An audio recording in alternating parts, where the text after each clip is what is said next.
she comes out and says, get in front of my leg, Blake. We're going to go. Let's show these guys that we are Olympians. And setting the tone early here to say, you've got to be in front of my leg. We've got to be galloping. And this is really how she needs to start if she's going to have a chance of getting the clock today. Well, it's a very twisty, turny track. And like we spoke to earlier, these first 3 fences are massive before you have to attack the Mighty Moguls.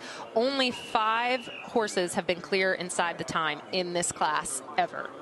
Yeah, and that says it all right there, doesn't it? It's very difficult.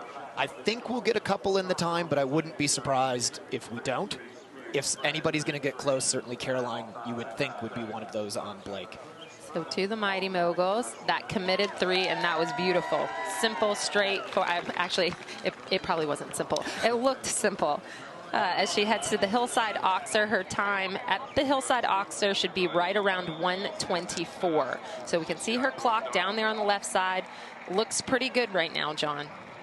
Yeah, and she'll want to keep him forward, but then the big question for me as she goes down to the park question is, can she gallop this fence and then get him back? Although I think the Coffin is a little more straightforward than last year, Derek is a little sneaky here because you don't have a rollback turn like you did last year to get your horse back collected into that canter that you need for this. And so smooth there, how she just rocks back and Blake listens. That is the frangible technology. 2 strides here, left. Big 3 out over that brush, and it's so smooth, so good. I mean, Blake doesn't even have a question. Just off she goes. Yeah, that is absolutely how it's done, and the riders are going to be watching that and breathing a sigh of relief. Now, you've got to stay on your game here because you feel like a champ. You've just jumped through that really difficult complex down at the park question, and now you have these angled houses here, and these are really angled. Caroline makes it look easy. Do not let that fool you. Those are pretty significant angles there between those 2 huts. Yeah, and you're meant to be right at 202. She's just a smidge, a second or 2 down there, but that's a slow part of the course. And that's the thing about these you know, the 4 stars are tricky because you got to stay up in the places where you can gallop. So here she's really flying, looking to catch up those few seconds so that she can put a few in her pocket so that when she has to settle down and slow down a little bit later, it's easy for her to do. Yeah, it's always difficult to make time here, whichever division you're in, but at this 4-star short level, if you get behind the clock, you're going to be struggling to get there in the end. So our next big question, she will be coming down to the Rolex crossing at 10 ABC. Yeah, this is a big effort in.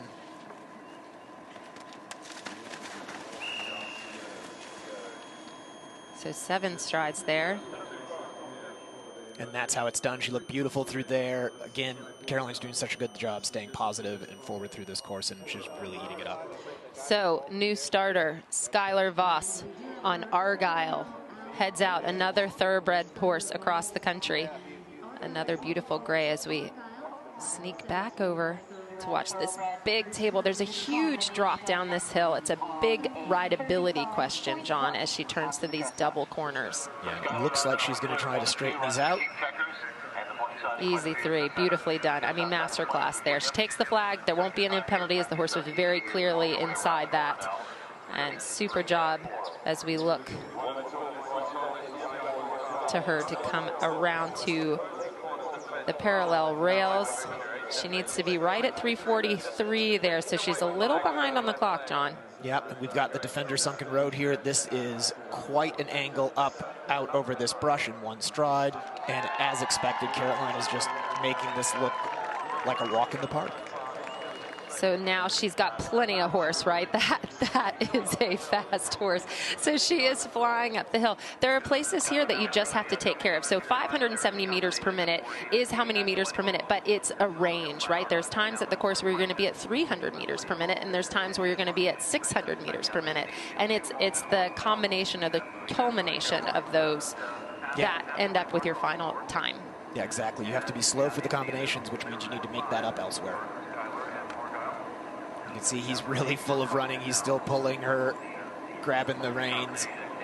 And you can see Caroline rides quite short. She's a very tall girl, but when you ride with that shorter stirrup, this is a tough combination here.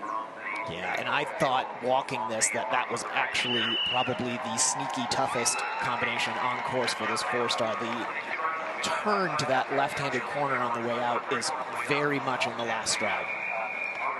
So she's making up time. She's at 5:14, but at that log she was meant to be at 5:03, but she is making up time. Just the back and forth here makes them a little bit tired, doesn't it? Yes. These two triple brushes here on the way out, right at the top of the hill. Well, it'd be interesting to see if she got inside the flag there or not. She's confident she did. Yep. And luckily for us, we don't have to make that call. There are cameras everywhere on track to make sure that she's got the horse inside the flags there and that that effort was jumped well. Thankfully, those flags do fall down. That's a safety measure to get them out of the way to make sure that there's no injury there. So all about the animal welfare here as she's still flying home. We head back to the box. 4, 3, 2. To James Allison on course. And we can see it's great here. You can look to the left side of your screen. We can see that Skyler's clock is still going, so she's still out working her way around the track as West Coaster James Allison gets started on Cora. Yeah, and James is such a good cross-country rider. I don't want to give him the commentator's curse here, but he always jumps clear on the cross-country, so I would expect a great round. And here we can see Skyler being patient through this combination. And you can see she's just giving her horse a little bit more time than Caroline gave Blake. She's being just a little bit more educational, maybe you'd say, going around as opposed to going out to compete. So we have Caroline coming home. She's not going to make the time. 6:37 is the time. She's got one more jump here to finish out the Lucky Horseshoe. And you got to feel like watching that round, if Caroline didn't get the time, then it's going to be tough to get the time because she really went out planning on it. She's being a little bit cautious here at the end, making sure she gets Blake home in good shape. Yeah. You know, and a lot of people would ask, why is Caroline not in the, why is she not in the 5? Yeah, I mean, I think that's an interesting question. I would